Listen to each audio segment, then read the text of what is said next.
지난 18일 아침 6시 김모 씨 집에 누군가 침입했습니다. 시커먼 그림자가 우 몰려오더라고요. 누구야? 그러는 따뜻하 했어요 제가. 네. 나갔다 여기서 탁 꼈었어요. 내 입을 탁 막더라고요. 강도는 잠시 후 옆방에 자고 있는 딸에게까지 접근했습니다. 그런데 이 방에서 가만히 듣고 보니까 우리 딸이 그래요. 아빠가 잘못했지 않느냐고.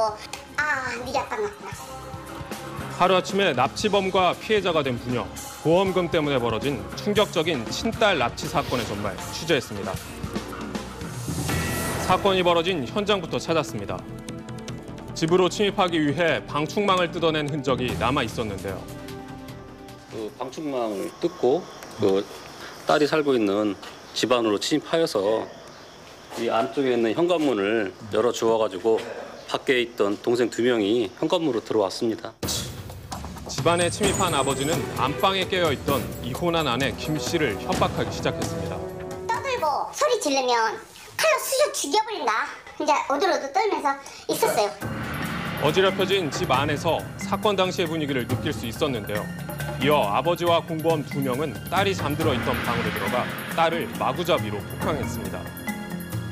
제가 보고 팔을 내밀래요. 그래서 말로 하자. 팔을 내밀지 말고 말로 하자 그랬더니 구두발로 다 짓밟고 여기 다 짓밟고 여기 이렇게 손목 이렇게 포박하고 그렇게 해서 제가 죽을 것 같더라고요. 그래서 아버지는 딸의 얼굴에 파스 스프레이를 뿌리고 입을 막은 뒤 반항할 수 없도록 손발을 포박하고 이불을 씌워 납치했습니다.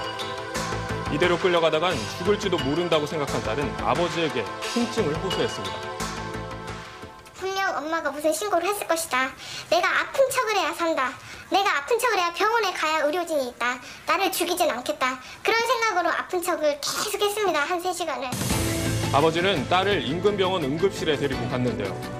의료진이 구타를 의심하자 떨어져 다친 거라며 거짓말도 했습니다.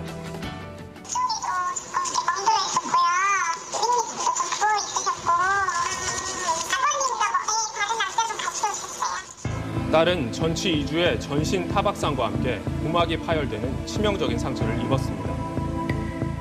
친딸을 납치한 아버지, 대체 부녀 사이엔 무슨 일이 있었던 것일까요?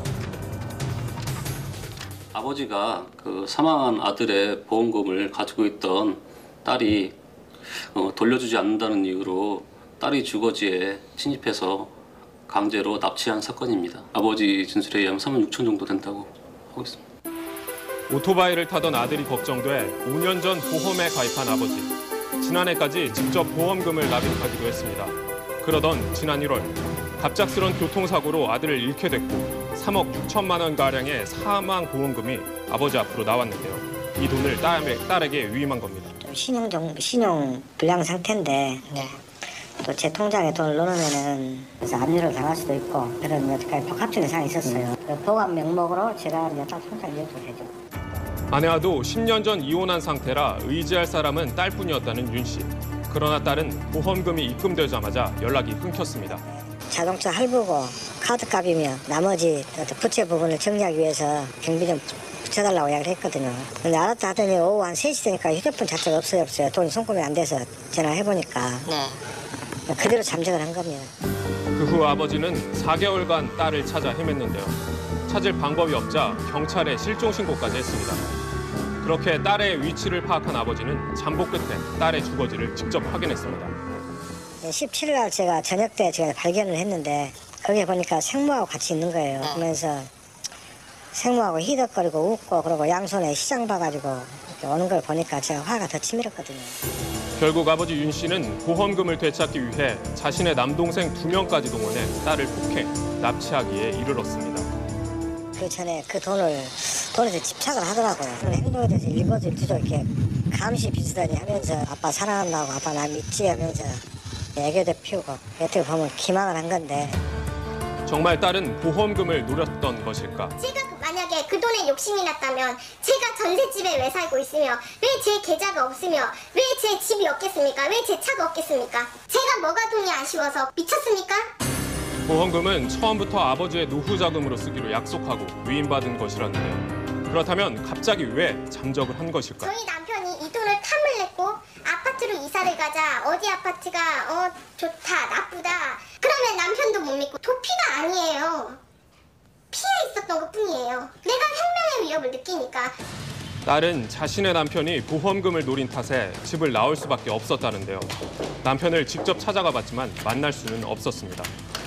통화가 연결된 남편 이 씨는 보험금에 대한 언급을 꺼렸는데요. 혹시 뭐 다른 곳에 쓰시거나 뭐 그런 데 있나요? 그런 거 없어요. 속상하고 그러니까요. 네.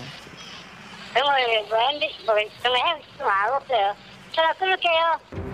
집을 나온 후 10년 만에 생모를 만나 숨어 지내온 딸.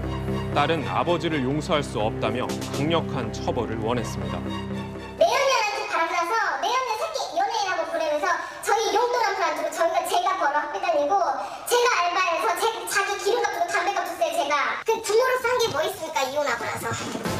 이들의 다른 가족들을 만나 이야기를 들어보기도 했는데요. 살림살이는 그대로 남아있지만 이미 오래전 집을 비운 듯한 흔적이 역력했습니다. 이곳이 피의자와 피의자 재혼한 아내가 살던 집입니다. 집 안에 가재 도구는 그대로 있지만 사람의 인적이 끊긴 지는 꽤 오래된 것 같습니다. 아버지가 딸을 찾아 나선 뒤 재혼한 아내도 집을 나간 것으로 추정되는데요. 오늘부터 살았는데 설렁달랑 하더니 요새는 통 안 된 게 없다. 한 달 이상 되었는 것 같아. 이번 사건에 가담했다 불구속으로 풀려난 아버지 남동생과 연락이 닿았습니다. 우리 걔하고도 무지하게 가깝게 잘 지냈어요. 지를 뭘 방치를 해요. 얼만큼 잘해줬어요. 돈의 출처를 찾으려고 한 게 아니라 우리 형님은 딸 하나 그 올바른 길로 왜 숨어서 도망다니고 사냐. 물론 셋째 하나 잘 기르자고 했는데 방법이 이렇게 방법이 잘못됐다는 법에 채택된 건 다 잘못된 거 아니에요 우리? 지금 딸에게 남은 건 몸과 마음의 상처, 그리고 아버지에 대한 원망과 분노뿐입니다.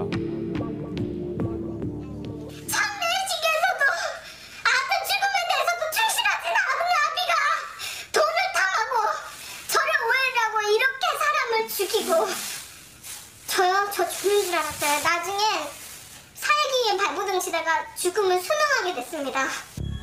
허나 아버지는 딸의 말을 믿을 수 없다는 입장인데요. 또 돈의 행방도 의심스럽다고 했습니다. 글쎄 물론 이제 보관한다라고 하지만은 그때 가지고 숨어다니고 도망다닐 이유가 없지 않습니까? 보관되냐고 물어보니까 분실했다. 뭐 가진 것이 돈이 한 푼도 없다. 이렇게 이야기하는 겁니다. 27년 동안 정말 잘해지 못했는데 딸마저 또 이렇게 이런가 싶으니까 정말 괴롭습니다. 끝내 그녀의 입장차는 좁혀지지 않았는데요. 보험금을 둘러싸고 벌어진 부모 자식 간의 충격적인 납치 사건. 진실이 무엇이든 간에 씁쓸함이 남을 뿐입니다.